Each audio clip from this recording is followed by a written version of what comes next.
पहला जो है, पहला हमें आसानी से समझना है। संख्या संख्या को हमने इस तरह से किया, विकथा, कषाय, इंद्रिय, निद्रा और स्नेह। विकथा के चार भेद किए, कषाय के चार, इंद्रिय के पांच, निद्रा का एक और स्नेह का एक। तो ये इनको गुणित किया था हमने।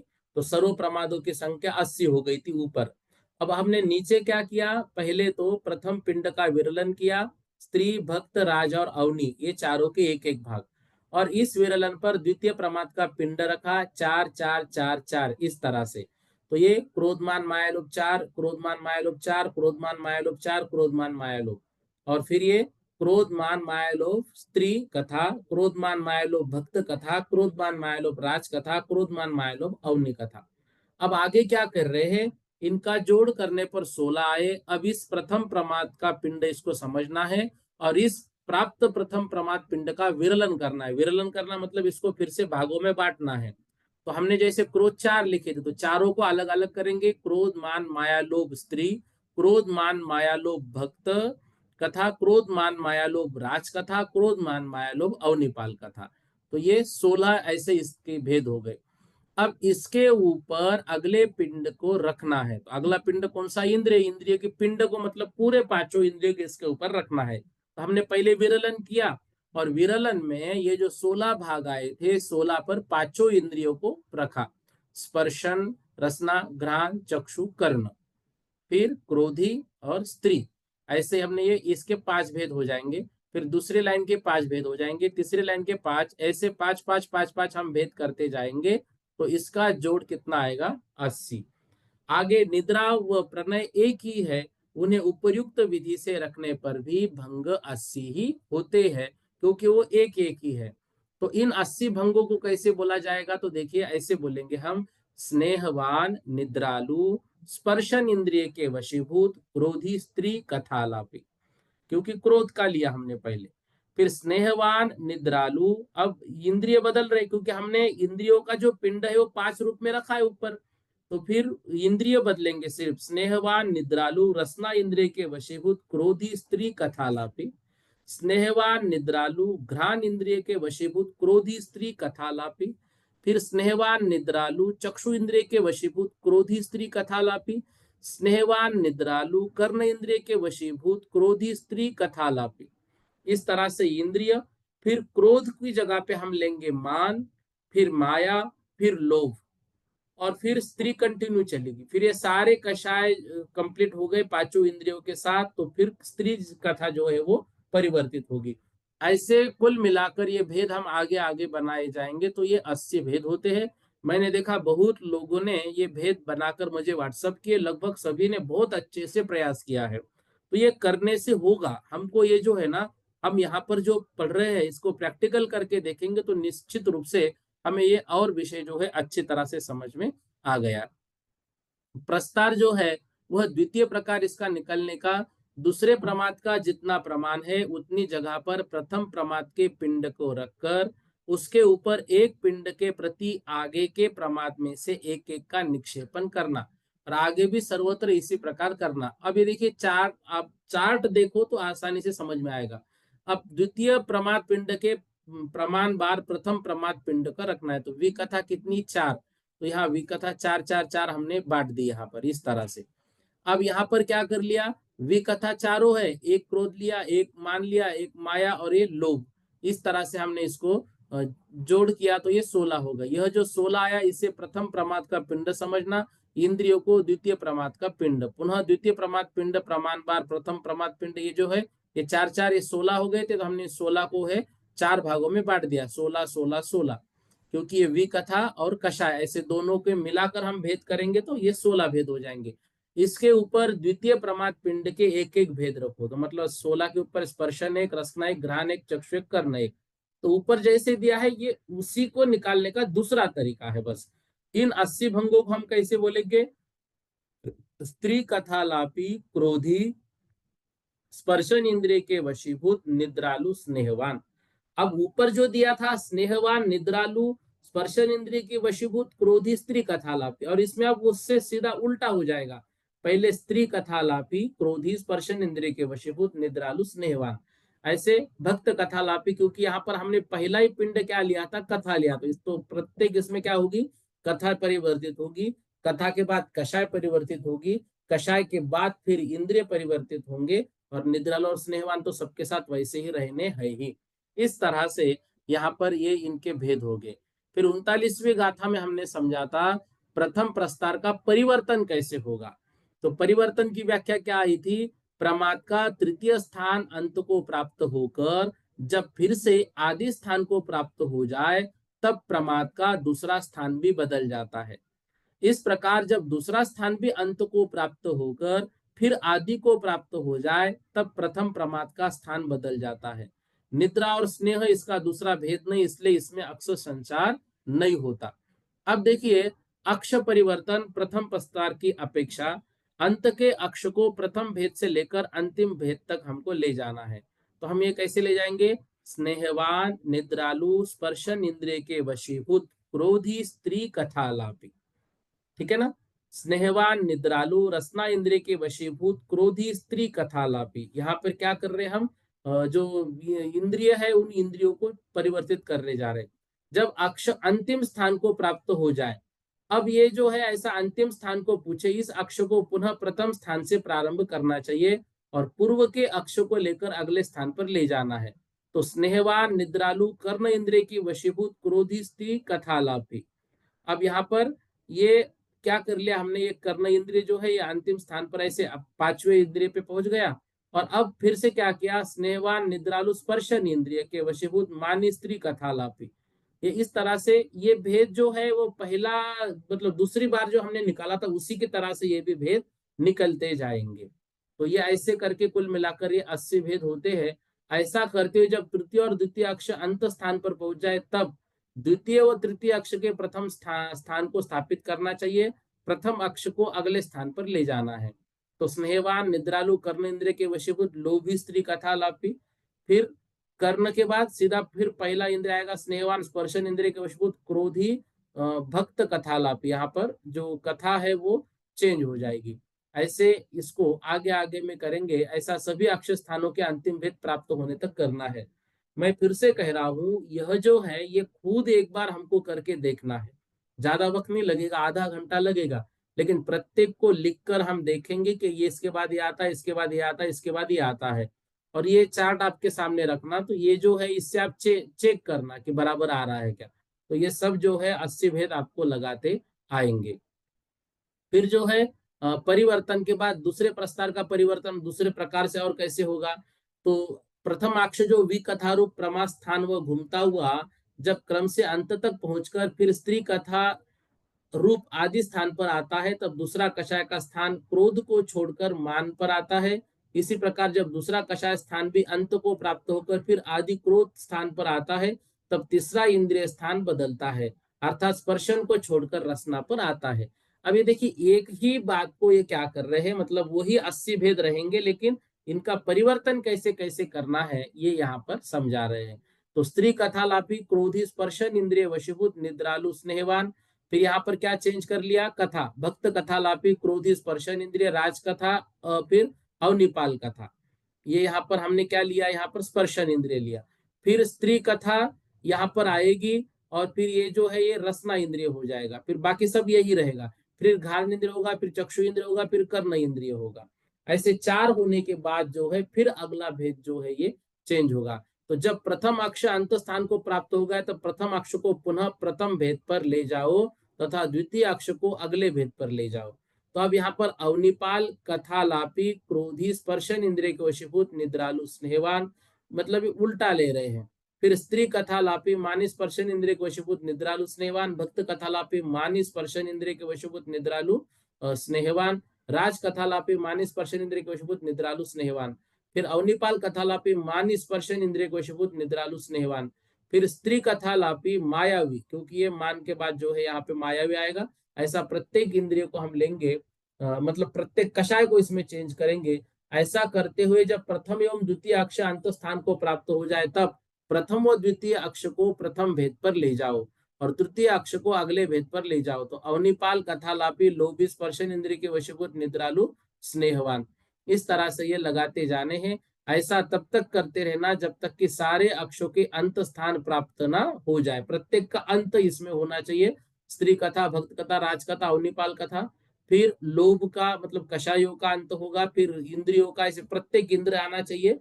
और ये निद्रालु और स्नेहवान तो जो है वो जैसा कि वैसा ही सबके साथ आता जाएगा। नष्ट लाने की जो विधि है, इसके लिए देखिए जो गूढ़ यंत्र यहाँ पर बताया गया था, वह गूढ़ यंत्र जो है यहाँ पर इस तरह से समझना है। जितनेवा प्रमाद का भंग है अंतिम प्रमाद पिंड प्रमाण से भाग दो। तो हमने मान लो 15वां प्रमाद का भंग है और उसके लिए क्या है, अंतिम प्रमाण से उसको भाग देना है। तो 15वां हमने लिया, उसको हमने 2 से भाग दिया, तो ये लब्ध 3 आएगा, शेष 0। प्राप्त लब्ध को अगले प्रमाद पिंड का भाग दो यानी कषाय का। तो यहाँ पर फिर क्योंकि ये प्रमाद का भंग हमने 15वां ढूंढना है और यहाँ पर जो 2 बचे हैं, मतलब 2 कथाएं बची थी, तो उसको हमने उसका भेद दे दिया, 3 उत्तर आया। तो उसके बाद अगला जो कषाय क्रोधमान मायालोभ, इससे इसको भाग देना है, शेष 3 बचे। यदि शेष 0 नहीं है तो लब्ध में 1 मिलाना, मतलब इसको में 1 मिलाना है। तो 0 + 1 और फिर डिवाइड बाय 4, तो उत्तर आएगा 1 डिवाइड बाय 4, लब्ध 0, शेष कितना बचेगा 1। जो जो शेष संख्या है वह उस प्रमाद पिंड का भेद ग्रहण करना। यदि 0 शेष है तो अंतिम भेद ग्रहण करना, मतलब मान लो 0 रहा तो अंतिम भेद कर्म इंद्रिय। कषाय में 0 रहा तो क्रोध मान माया लोभ लोभ आएगा। कथा में 0 आया तो अवनिपाल आएगा। तो जहां पे 0 है वहां पे अंतिम भेद हमको स्वीकार करना है। तो इस तरह से एक बार आप चार्ट से इसको देखेंगे तो पूरा भंग यहाँ पे तैयार हो जाएगा। स्नेहवान, निद्रालु, कर्ण इंद्रिय के वशीभूत, मायावी, स्त्री कथा आलापी। ठीक है। फिर नष्ट विधि द्वितीय प्रकार से, जितने वह प्रमाद का भंग है उस प्रमाद पिंड के प्रमाण से भाग दो। 15वां है तो उसको 4 से हमने भाग दिया। फिर ये लब्ध आएगा 3, शेष बचेंगे 3। प्राप्त लब्ध को अगले प्रमाद पिंड का भाग दो। तो एक हमने मिला दिया, 3 + 1, अगला प्रमाद पिंड कषा है, 4 को 4 से भाग दिया, लब्ध 1। फिर शेष जो है वो 0। इस तरह से यहाँ पर 1/5 ऐसे ही इसको हम लगाते जाएंगे तो लब्ध 1 बचेगा। और फिर जो है 5/4 ऐसे यहाँ पर करते हुए लब्ध 3 आएगा। तो 3 का मतलब होता है तीसरी कथा, 0 का मतलब होता है अंतिम कषाय और 1 मतलब प्रथम इंद्रिय स्पर्शन। ऐसा पूरा भंग इसका तैयार हो जाएगा। राज कथा लापी लोभी स्पर्शन इंद्रिय के वशीभूत निद्रालु स्नेहवान। तो ये जो है सुनने से ज्यादा, या आप बोल रहे थे कि कल बोर्ड पे भी करके दो, तो उससे ज्यादा आसान है कि ये सारी चीजें हम खुद करके एक बार सिर्फ देखें। नहीं समझ में आए तो आप व्हाट्सएप पर भेजो, लेकिन ये आ जाएगा, ये निकालने से इजी है। लगभग 70-80 लोगों ने बनाकर बढ़िया पेज पर भेजा है। तो उसमें से अभी लगभग 30 लोगों का मैंने चेक किया है। तो बहुत बढ़िया एक एक भेद उन्होंने निकालने की प्रक्रिया को पूर्ण किया है। तो ये प्रैक्टिकल करने से ही आएगी। उद्दिष्ट लाने की जो विधि है, उस उद्दिष्ट, फिर अंकित स्थान, अनंकित स्थान, इसमें समझाए कषाय, क्रोधमान, माया, लोभ है। इनमें से यदि क्रोध का आलाप कहा तो क्रोध अंकित है, शेष 3 जो नहीं कहेंगे वो अनंकित है। मान कहा तो मान अंकित है, बाकी उसके आगे जो 2 बचेंगे वो अनंकित है। अब कुछ ऐसा निकालते कि पहला भी अनंकित में नहीं, अगले जो 2 बचे वो अनंकित में आएंगे। माया कहा तो अगला एक अनंकित है, लोभ कहा तो 0 अनंकित रहेगा क्योंकि उसके आगे कोई कषाय नहीं है। किस प्रमाद का पिंड गुना पहले करना, जो धीरे धीरे बदलता है उसका गुना पहले करना। अर्थात प्रथम प्रस्तार में वी कथा सबसे धीमी बदलती है, अतः उद्दिष्ट निकालते समय सबसे पहले वी कथा का गुना करना, फिर कषाय का, फिर इंद्रिय का। और द्वितीय प्रस्तार में इंद्रिय सबसे धीमी बदलती है, तो उद्दिष्ट निकालते समय पहले इंद्रिय का गुना करना, फिर कषाय का और फिर विकथा का। इस तरह से एक स्थापन किया। प्रथम प्रमाद का पिंड हमने इसको विकथा से गुणित किया 4। विकथा को अनंकित स्थान को घटाना है। अब विकथा यहाँ पर हमने ली थी कौन से, 4 से तो कर लिया, लेकिन विकथा पहले 2 नंबर के स्थान की थी, भक्त कथा, इसलिए अंतिम जो 2 बचे उसके अनंकित स्थान, तो वो राज कथा और अवनिपाल कथा, तो वो उसमें से माइनस किए। अगले प्रमाद का पिंड इसमें से गुना किया, कषाय को 2 से गुणित कर दिया, कषाय के अनंकित स्थान को घटा दिया। तो कषाय हमने कितना लिया था, यहाँ पे 4 क्रोध मान माया कषाय चल रही थी, तो 8 में से 1 माइनस के अनंकित लोभ 7 बचे। अगले प्रमाद का पिंड 7 में से इंद्रिय जो है वो 5 यहाँ पे गुणित किया, तो इंद्रिय के अनंकित स्थान को घटाना है। 35 माइनस 0 इज इक्वल टू 35। तो यहाँ 35वां भंग इस तरह से निकालता है। और फिर ये दूसरा और एक उदाहरण उन्होंने करके बताया, वो भी देखना है। और प्रथम प्रस्तार का गूढ़ यंत्र कल एक दीदी कह रही थी कि समझ में नहीं आ रहा है। अब देखिए, इसमें पहले पंक्ति में 1 2 3 4 5 ऐसा यहाँ पर लगाना है। स्पर्शन इंद्रिय 1, रसना इंद्रिय 2, घ्राण 3, चक्षु 4 और कर्ण 5। और फिर दूसरी लाइन में 0 5 10 15, तो उसमें क्रोध मान माया लोभ लिखकर 0 5 10 15 यहाँ पर लगाने। फिर स्त्री में मतलब चारों कथा लेके 0 20 40 और 60 ऐसा ये गूढ़ यंत्र हमको एक बनाना है। इसको मतलब रट्टा ही लगा देना है, ये बहुत आसान होता है। 1 2 3 4 5, 5 क्या है, 5 इंद्रिया है, तो ये लगा दिए। फिर जो 0 5 10 15, इसमें 5 5 बढ़ गए, 0 में 5 मिले, फिर 5 मिले, फिर 5 मिले, तो 0 5 10 15 इस तरह से। और फिर नीचे वाली पंक्ति में 0 में 20 20 मिलाते जाना है, तो 0 20 फिर 20 मिलाए 40 फिर 20 मिलाए 60। ऐसे याद करेंगे तो याद हो जाएगा। बस इतना याद रखना है, दूसरे स्थान पर कषाय आएंगे और तीसरे स्थान पर कथा आएगी। ठीक है ना। तो हम इसको याद करते थे, स्पस्क्रोश्री। पस्क्रोश्री मतलब पहले स्पर्शन इंद्रिय, स्पर्श से इंद्रिय हो जाएगा, क्रोध से क्रोधमान माया लोभ, और स्त्री से स्त्री कथा, भक्त कथा, राष्ट्र कथा और नेपाल कथा। ऐसे ये करेंगे 1 2 3 4 पहले में क्रम, दूसरे में 5 प्लस और तीसरे में 20 20 प्लस। ये इस तरह से निकालते जाएंगे तो ये उसमें क्रम दिया जाएगा। तो जो भी नंबर दिया जाएगा, मान लो नंबर दिया गया हमको 48, तो यहाँ से नीचे से प्लस करेंगे 40 प्लस 5 प्लस 3 ऐसे करते हुए, तो ये प्रत्येक का हमें भेद जो है वो निकालते आ जाएगा। इस तरह से इसको समझना है। अब दूसरे का भी गूढ़ यंत्र ये इस तरह से बनता है। इसको जो ऊपर दिया है सीधा उससे उल्टा करना है। ऊपर का याद हो गया तो नीचे का याद हो जाता है, बस इसमें संख्या बदलती है। पहले इसमें 1 2 3 4 रहेगी, 5 नहीं रहेगी इसमें। दूसरे इसमें 4 4 से बढ़ेगी, 0 4 8 12। और तीसरे इसमें 16 16 से बढ़ेगी, 0 16 32 48 और 64। ठीक है ना। इस तरह से इसको यहाँ पर लगाना है। तो ये दूसरे प्रस्तार का गूढ़ यंत्र भी समझेंगे, तो इन यंत्रों को प्रयोग करने की विधि भी इसमें दी हुई है। इस प्रयोग से हम प्रत्येक का अंक यहाँ पर निकाल सकते हैं, तो वह भी हमको निकाल कर ही देखना है। इस तरह से जो कल तक हमने पढ़ा था उसका रिवीजन यहाँ तक लिया है।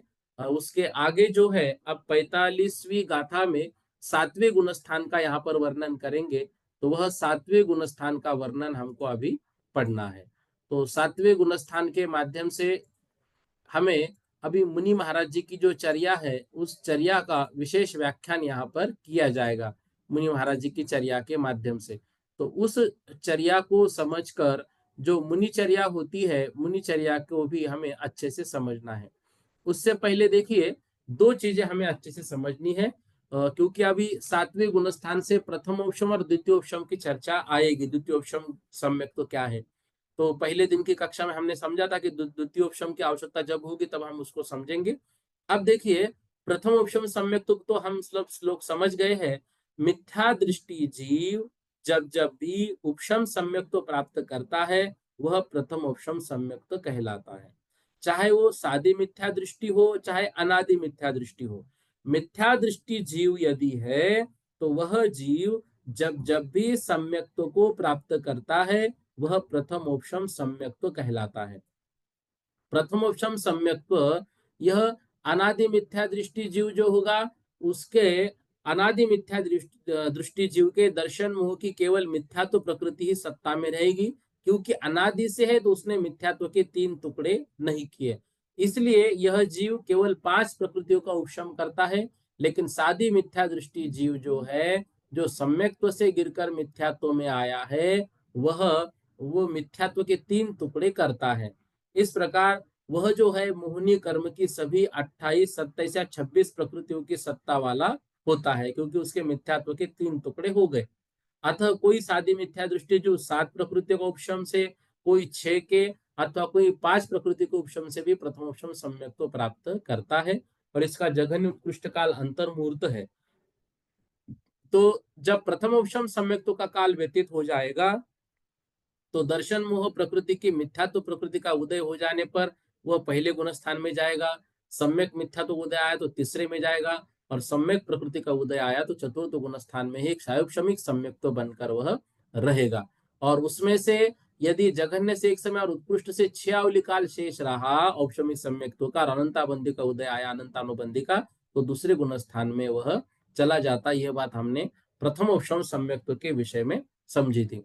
अब देखिए द्वितीयोपशम सम्यक, तो इसको अच्छे से समझो। बहुत बार मन में यह आता है पहला जो सम्यक तो हुआ वो प्रथमोपशम, दूसरी बार होगा वो द्वितीयोपशम। ऐसा नहीं, मिथ्या दृष्टि जीव जब जब भी सम्यक दर्शन प्राप्त करेगा वो प्रथमोपशम रहेगा। और द्वितीयोपशम सम्यक तो जो होता है, द्वितीयोपशम सम्यक तो चौथे गुणस्थान से 11वें गुणस्थान तक होता है। द्वितीयोपशम सम्यक तो पूरे संसार काल में 4 बार हो सकता है और एक भव में अधिक से अधिक 2 बार। इस सम्यक दर्शन का जो काल है वह जघन्य से अंतर्मुहूर्त और उत्कृष्ट से कुछ कम अर्ध पुद्गल परावर्तन काल भी रह सकता है। तो फिर द्वितीयोपशम सम्यक तो कहते किसको है?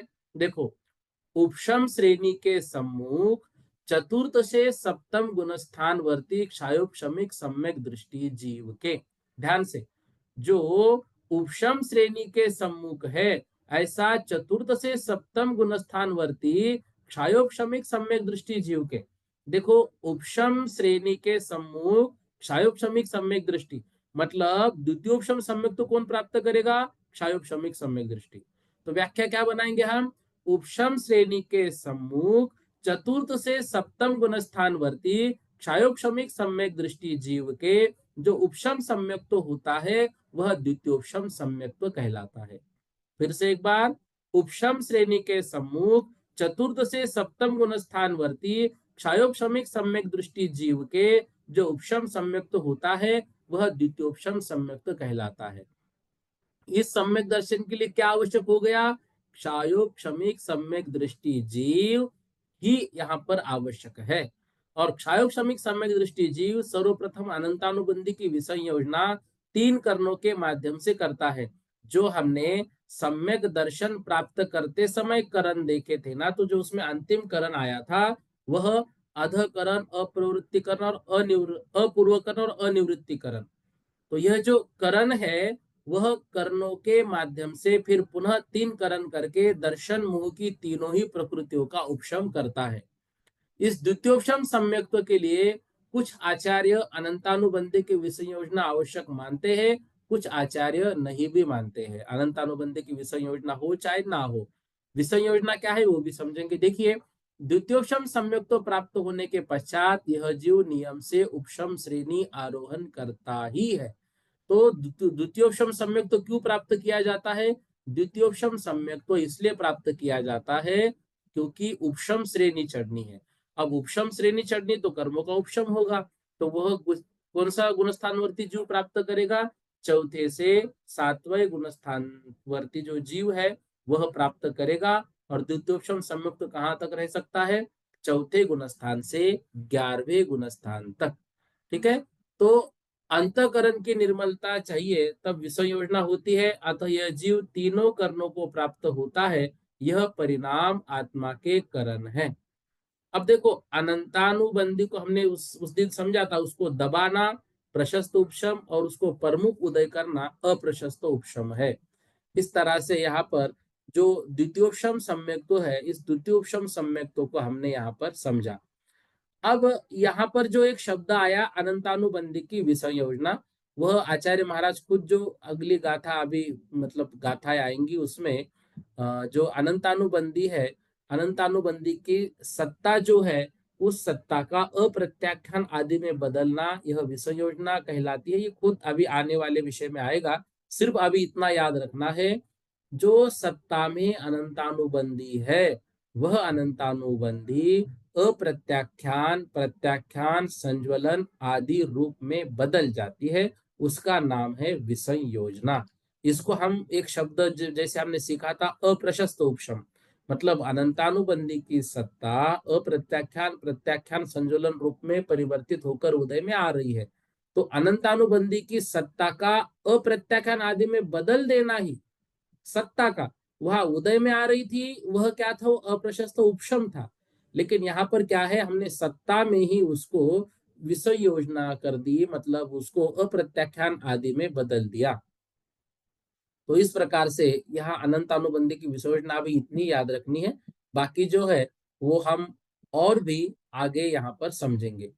अब यहाँ पर हमें आज जो है सप्तम गुणस्थान की गाथा को पढ़ना है। तो सप्तम गुणस्थान जो है वह कब होगा, पहले छठवां होगा कि सातवां होगा, यह बात समझनी है। देखो, छठवें गुणस्थान की व्याख्या आचार्य महाराज ने पहले की, क्योंकि यहाँ पर उनको क्रम का उल्लेख करना था, क्रम बताना था। तो पहली, दूसरी, तीसरी, चौथी, पांचवी, छठवीं, इस तरह से छठवीं आई तो छठवें का उल्लेख पहले किया। लेकिन होते समय पहले सातवां गुणस्थान होगा। छठवां गुणस्थान हमेशा सातवें में से छठवें में जीव आता है। कभी भी पहले गुणस्थान से, चौथे गुणस्थान से या पांचवें गुणस्थान से सीधे छठवें गुणस्थान में नहीं जा सकते। जैसा है दूसरा गुणस्थान गिरने की अपेक्षा होता है, उसी तरह छठवां गुणस्थान भी गिरने की अपेक्षा ही होता है। क्रम के कारण यहाँ पर उसको पहला वर्णन कर दिया।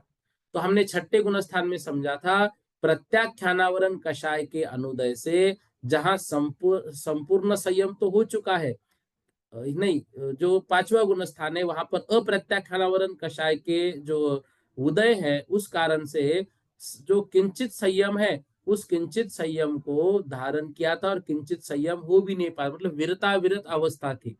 लेकिन यहाँ पर सातवें गुण स्थान में क्या होगा, प्रत्याख्यानावरण कषाय के अनुदय से जहां संपूर्ण संयम, छठवें गुण स्थान में, छठवें गुण स्थान में क्या होगा, प्रत्याख्यानावरण कषाय के अनुदय से संपूर्ण संयम तो हो जाएगा, लेकिन संज्वलन और नव नव कषायों के उदय रहने से संयम में दोष उत्पन्न करने वाला प्रमाद रूप परिणाम रहता है। उस प्रमाद के चक्कर में अभी तक हमने इतनी गाथा पढ़ी, उस प्रमाद के चक्कर में बहुत लोगों को डर लगा और कुछ ऐसा बोल रहे कि भैया क्या करें हम। तो देखो, उस 6-7 गाथाओं से डरना नहीं है। मैं फिर कह रहा हूं, संख्या वाली जो गाथाएं है वो सामान्य रूप से परीक्षा में पूछी जाएगी, इसलिए बिल्कुल भी डरिए मत। आज एक सज्जन जी का फोन आया था, बहुत उम्र है लेकिन इतनी उम्र में भी वो बहुत अच्छे से स्वाध्याय कर रहे हैं, और वो बोले कि मेरे भाव है कि मैं 12 वर्ष का सिलेबस पूर्ण करूं। बिल्कुल उनकी भावना जो है, गुरु महाराज का आशीर्वाद उनको मिलेगा और सब कुछ कंप्लीट करेंगे वो। तो इस तरह से अध्ययन वो बहुत अच्छे से इस उम्र में भी कर रहे हैं, इस उम्र में भी अच्छे अच्छे प्रश्न पूछ रहे हैं। तो यह हम सबके लिए अनुकरणीय विषय है, इसलिए विषयों से डरना नहीं है। ये जो विषय है ना, ये करत करत अभ्यास के जड़मत होती सुजान, ये धीरे धीरे अभ्यास करने से होंगे, इतने आसानी से नहीं होंगे। आपको सही बोलूं तो संख्या, प्रस्तार, परिवर्तन, नष्ट और समुदिष्ट जो है, बहुत बार करने के बाद भी हमको भी बहुत बार उसमें दिक्कत होती थी, लेकिन गुरुजी ने उसको रटा रटा के लिया था। लेकिन फिर भी जब भी वो करना है तो एक बार फिर से गाथा पढ़कर ही उसको कर सकते, मतलब अभी भी इतना अच्छे से नहीं आता है। तो इसलिए हमें ऐसा कभी नहीं सोचना है कि ये कठिन है तो हमने छोड़ दिया, नहीं, उसको समझना मात्र है। ठीक है, डरना बिल्कुल नहीं।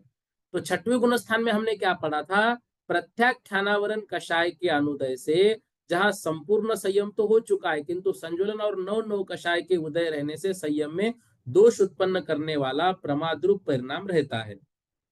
अब ये छठवें गुण स्थान है।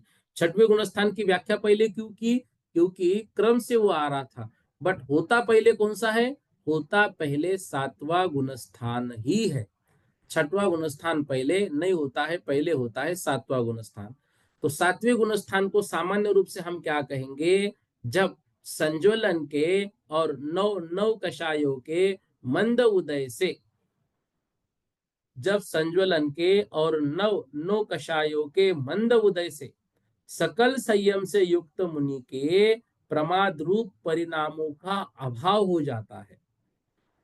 वह परिणामों की जो अवस्था है वह सप्तम गुणस्थान अप्रमत्त विरत कहलाती है। यहाँ प्रमाद नहीं है, और प्रमाद का उदय आया, वह जीव तुरंत षष्टम गुणस्थान में जाएगा। प्रमाद का उदय नहीं है, सप्तम गुणस्थान में रहेगा। लेकिन यह जो प्रमाद है, हमने पहले भी समझा था, यह प्रमाद आलस रूप नहीं है। यह जो प्रमाद है, यह प्रमाद उनकी प्रवृत्ति रूप है। जब वो ध्यानस्थ अवस्था में है तो वो सप्तम गुणस्थान में है, और जब वो प्रवृत्ति अवस्था में है तब वो छठवें गुणस्थान में आते हैं। तो यह उनकी प्रवृत्ति है, स्वाभाविक प्रवृत्ति है।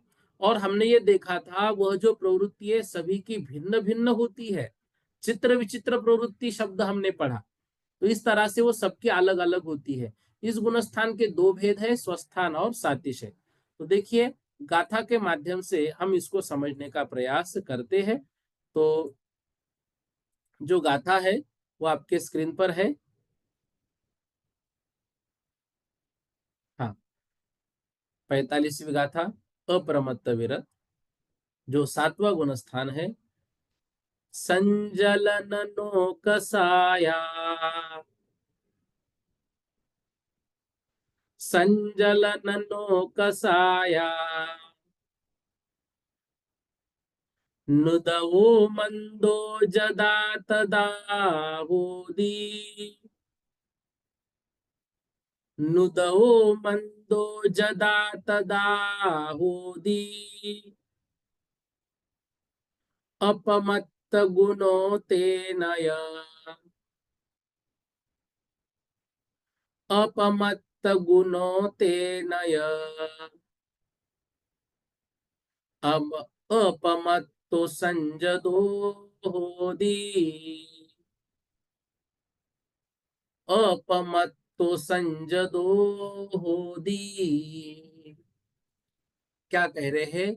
संजलन नो कसाया उदओ, संजलन नो कसायानु उदयो, मंदो जदा, जब संज्वलन नो और नो कषाय, संज्वलन और नो कषाय का मंदो उदयो, मंद उदय होता है।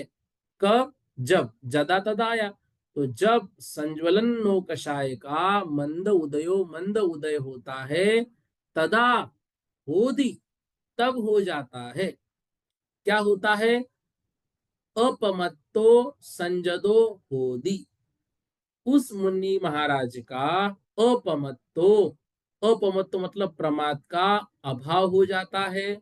संजदो होदी, और वे मुनि महाराज संजदो सकल संयम से युक्त हो जाते हैं। तेनय अपमत्त गुणों, तेनय मतलब इसी कारण से ही, अपमत्त गुणों, यह अप्रमत्त नाम का गुणस्थान है। ठीक है, तो तेनय अपमत्त गुणों, ये लास्ट में लगाना है। फिर से देखिए, संजलन नो कषाय उदयो मंदो जदा, जब संज्वलन नो कषाय का उदय मंद हो जाता है, तदा होदी, तब होता है क्या? अपमत्तो, प्रमाद का अभाव, संजदो होदी, और वह संजदो मतलब संयमी हो जाता है, मतलब पूर्ण संयम उनके पास आ जाता है। तेनय, इस कारण से ही यह जो गुणस्थान है, अपमत्त गुणों, अप्रमत्त नाम का यह गुणस्थान कहलाता है।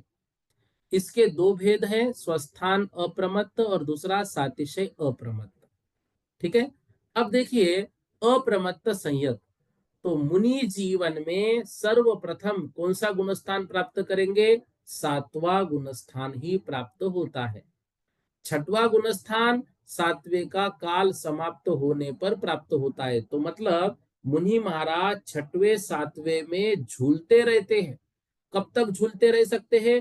पूर्ण जीवन काल पर्यंत, पूर्ण जीवन काल पर्यंत। जैसे एक पूर्व की आयु है विदेह क्षेत्र में, तो उन्होंने 8 वर्ष अंतर मुहूर्त बाद दीक्षा ले ली, तो 6वें 7वें गुणस्थान में झूल रहे झूल रहे झूल रहे, कब तक?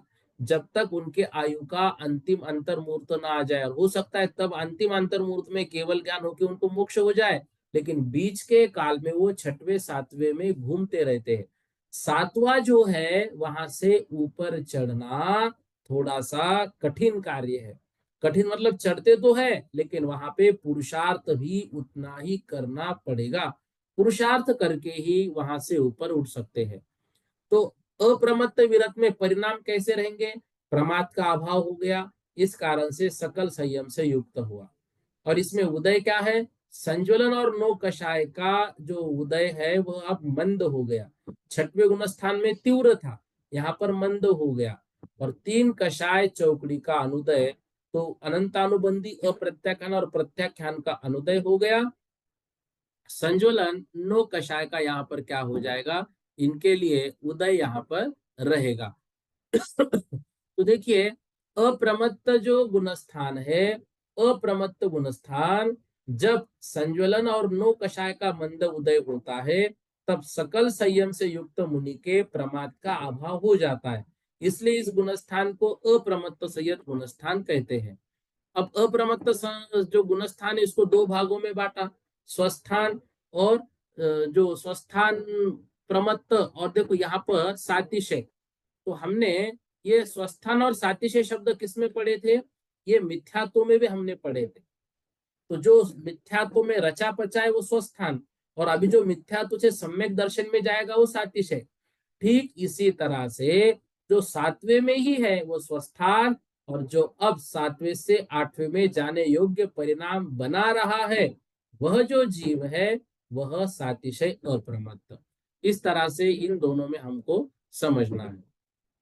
तो हमने ये समझा, अप्रमत्त संयत मुनि जीवन में सर्वप्रथम कोई गुणस्थान होता है तो वह सातवां गुणस्थान प्राप्त होता है।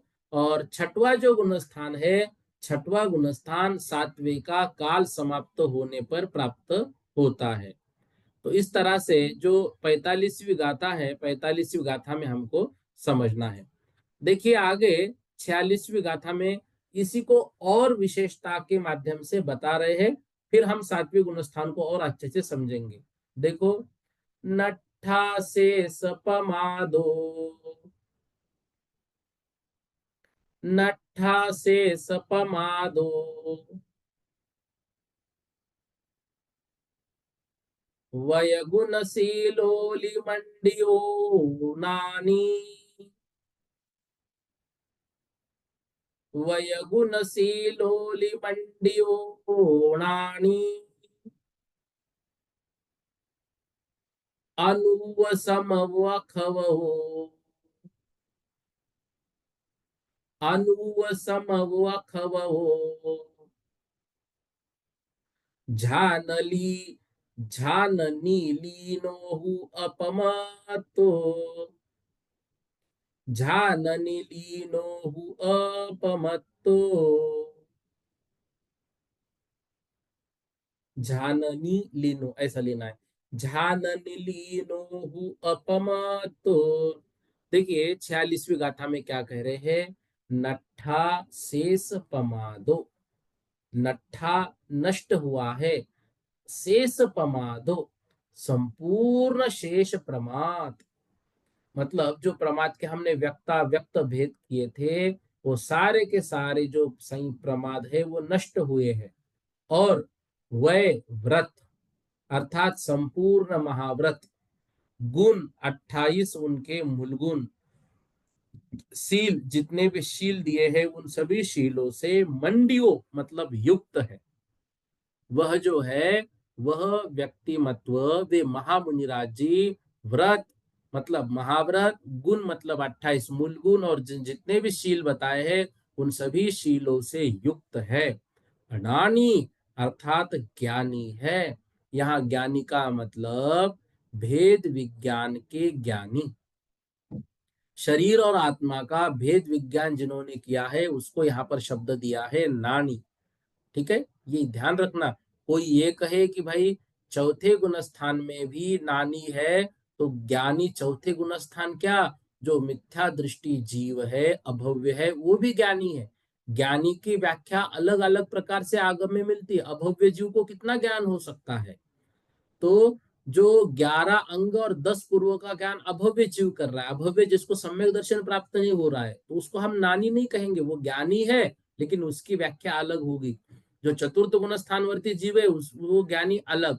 पांचवें गुण स्थान वरती अलग विशिष्ट ज्ञानी या जिसको ज्ञानी सही में कहते वो कौन है? वह है सप्तम गुण स्थान वर्ती ज्ञानी, क्योंकि वह शरीर और आत्मा के भेद विज्ञान को समझ गया। वे सप्तम गुण स्थान वर्ती। यहाँ पर ज्ञान से शास्त्र ज्ञान बिल्कुल नहीं, यहाँ पर ज्ञान से है भेद विज्ञान, जो शुभूति महाराज मुनि महाराज को हो गया था कि दाल और छिलके की तरह शरीर और आत्मा अलग अलग है, बिल्कुल भेद विज्ञान हो गया। तो इस कारण से वे जो है झान लीनीनो, वे कौन है? वे मुनि महाराज झान लीनीनो, ध्यान में लीन है।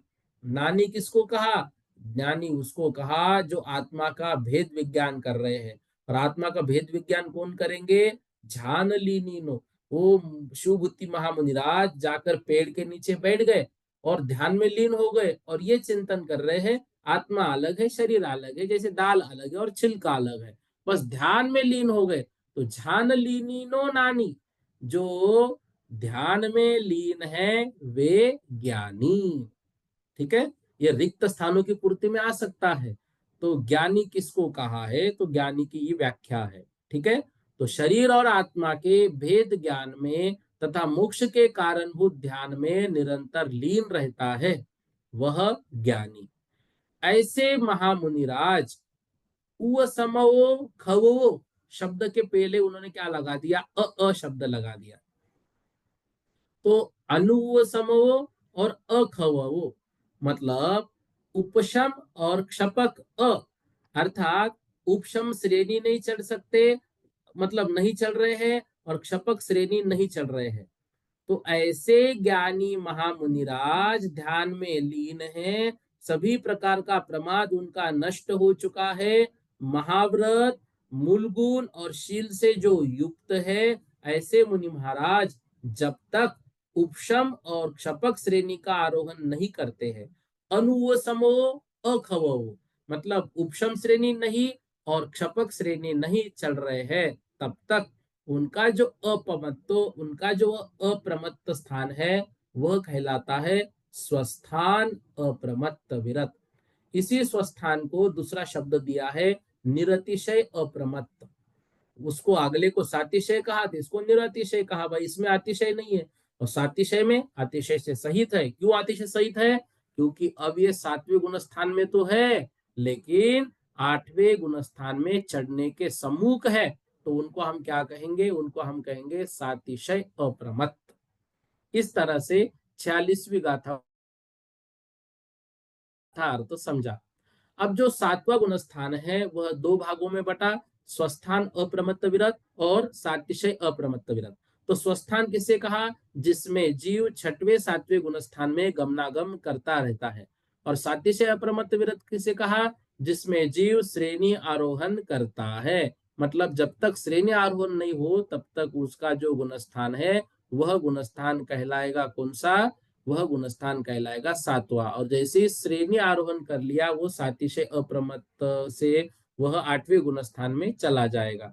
तो अप्रमत्त विरत दोनों भी है, जो सातवें में ही है, छठवें शास्त्र में गमनागमन कर रहे हैं वो स्वस्थान अप्रमत्त, और जिसमें श्रेणी आरोहण करता है अब वो नियम से सातिशय अप्रमत्त विरत से अगले गुणस्थान में जाएगा। तो देखो छठवें गुणस्थान में वह जीव खेल रहा है, छठवें से सातवें में जा रहा है, तब तक स्वस्थान अप्रमत्त। जैसे ही वो सातिशय में चला जाएगा तो नियम से सातिशय से वह आठवें गुणस्थान अपूर्वकरण में प्रवेश कर लेगा। ठीक है, इस तरह से यहाँ पर समझना है। एक गाथा और करते हैं, फिर देखिए और विषय समझ में आएगा। जो 47वीं गाथा है वो सातिशय अप्रमत्त की यहाँ पर व्याख्या की जा रही है। इग विसमोह खवनुव, इग विसमोह खवनुव, समन निमित्ता निति करना नितहिम, पढ़मम अधापवत्तम, पढ़मम अधापवत्तम, करणम तू करे दि अपमत्तो, करणम तू करेदि अपमत्तो। क्या कह रहे हैं?